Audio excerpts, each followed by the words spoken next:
All right, so looking at our final solving equations, or literal equations.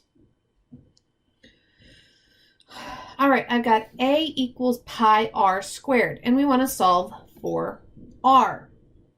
So this one becomes a little challenging because we do have that squared. So I'm going to move everything else away, and then we'll deal with the opposite of squaring a number. So first thing I need to do is divide both things by pi. Okay, because if I divide anything by itself, it becomes 1. So I get a over pi is equal to r squared. Now we'll start trying to solve for r, and I still have that squared there. Well, the opposite of squaring a number is taking the square root. Okay, so I end up with the square root of a over pi is equal to r.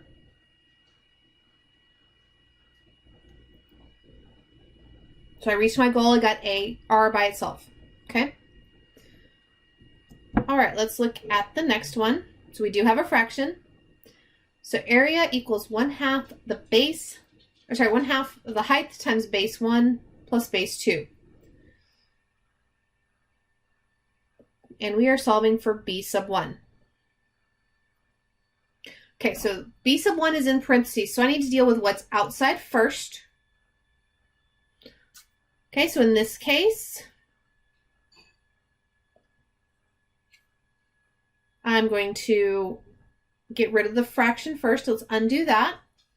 So remember what I flipped the fraction. In this case, it's just 2. Takes care of the fraction. I get 2a is equal to h times b sub 1 plus b sub 2. Now, still trying to isolate b sub 1. I have h outside the parentheses, so I'm going to divide both sides by h.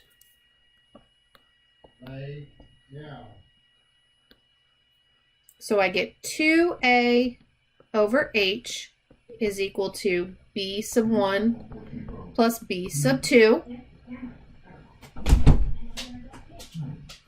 Now, isolating b sub 1 still, which means I have to subtract b sub 2 from both sides. Okay? So I get 2a over h minus b sub 2 equal to b sub 1.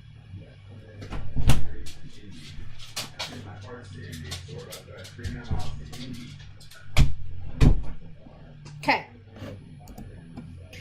All right. Looking at p equals 2 times the length plus the width. And we want to solve for w. So again, w is in parentheses, so I need to deal with what is outside first. So we're going to divide both sides by 2. So I get p over 2 is equal to the length plus the width. Still trying to solve for w. So since L is adding to w, I'm going to subtract L from both sides. So I get p over 2 minus L is equal to w.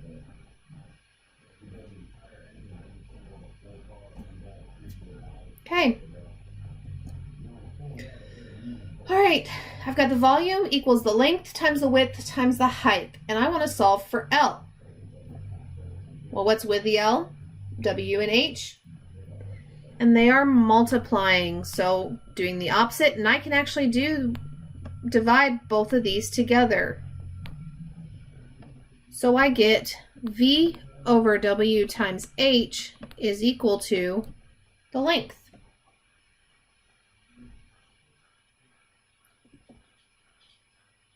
All right, so I've got the volume is equal to pi r squared times h, and this time I'm solving for h.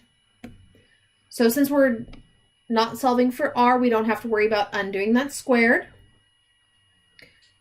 So since both pi and r squared are multiplying to h, we're going to do their opposite.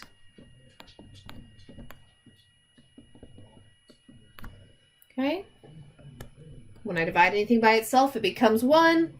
So I get v over pi r squared is equal to h. All right, last one for this. I've got v equals 1/3 pi r squared times h, and we are solving for h.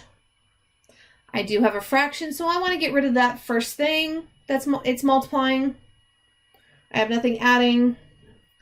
So flip the fraction, becomes 3/1 or just 3. So I'm going to multiply both sides by 3, giving me 3v is equal to pi r squared h.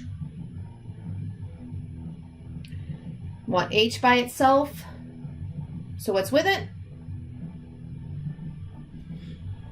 Okay, pi r squared. So I'm going to divide both sides by pi r squared, giving me 3 times v over pi r squared equal to h. All right. So this one's not on the note page I gave you, but I want us to look at it. So I've got c times d over b equal to a. And I want to solve for b. Well, b is in my denominator, so I need to take care of something first. I need to get b out of the denominator. So since b is dividing, I can multiply both sides by b, canceling it out on the left, giving me c times d equal to a times b.